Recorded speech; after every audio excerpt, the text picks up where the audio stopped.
முருகப்பெருமான் கால் தடம் பதித்த மலை ஞானமலை நம்ம ஊர் பக்கத்துல இருக்கு அப்படின்றது உங்க எல்லாருக்கும் தெரியுமா? பானாவரத்துல இருந்து காவேரி பாக்கம் போற வழியில தாங்க ஞானமலை முருகர் கோவில் இருக்கு. இந்த மலை கோவிலுக்கு படிக்கட்டுல தான் ஏறி போக முடியும். 2 வீலர் வேணா சைட்ல போக வழி இருக்கு, ஆனா கார்லாம் போக முடியாது. படிக்கட்டும் ரொம்ப நெட்டா இருக்கு, ஏற முடிஞ்சவங்க மட்டும்தான் ஏற முடியும். வள்ளியை மனம் புரிந்த முருகன் திருத்தணிக்கு போறதுக்கு முன்னாடி ஞானமலையில தான் கால் வைத்திருக்காரு. அதுக்கேத்த மாதிரி தான் அந்த 3 காலடி தடம் இருக்கு. முருகர் வள்ளியோட ரொம்ப மகிழ்ச்சியா இருந்த இடம்னு சொல்லப்படுது. அதுக்கேத்த மாதிரி முருகரும் ரொம்ப அழகா இருக்காரு, ரொம்ப பவர்ஃபுல்லான கடவுள்னு சொல்றாங்க. அதே போல அருணகிரிநாதருடைய சிஷ்யர் ஞானவெளி சித்தர் அப்படின்னு ஒரு சித்தர் இங்க இருந்திருக்காரு. அவருடைய சமாதியும் இங்க இருக்கு.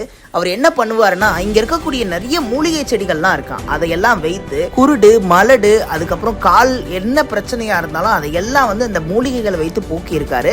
அவருக்கு முருகர் இங்க வந்து காட்சி அளித்து இருக்கிறாரு. அவர் தவம் செய்த இடம் தான் அந்த காலடி பதித்த இடம் அப்படின்னு சொல்றாங்க. இந்த ஞானமலை பக்திக்கு மட்டும் கிடையாதுங்க, இது ஒரு சூப்பரான வியூ பாயிண்டாவும் இருக்கு. ஏன்னா இந்த மலை மேல இருந்து பாத்தீங்கன்னா கீழே இருக்க பச்சை பசுமையான புல்வெளிகள், அதுக்கப்புறம் பக்கத்துல ஏரி, இந்த சைடு மூலிகை செடிகள்லாம் நிறைய இருக்கிறதுனால சூப்பரா இருக்குங்க இந்த ஸ்பாட். நீங்களும் ஞானமலை முருகர் கோவிலுக்கு ஒரு முறையாவது வந்து போங்க. ஆல்ரெடி ஞானமலை முருகரை யாரெல்லாம் தரிசிச்சிருக்கீங்க, இந்த இடம் யாருக்கெல்லாம் தெரியும் மறக்காம கமெண்ட் பண்ணிடுங்க. இது போல மேலும் சுவாரஸ்யமான தகவல்களுக்கு அன்புடன் அரக்கோணம் இன்ஸ்டா அண்ட் யூடியூபை ஃபாலோ அண்ட் சப்ஸ்கிரைப் பண்ணிக்கோங்க.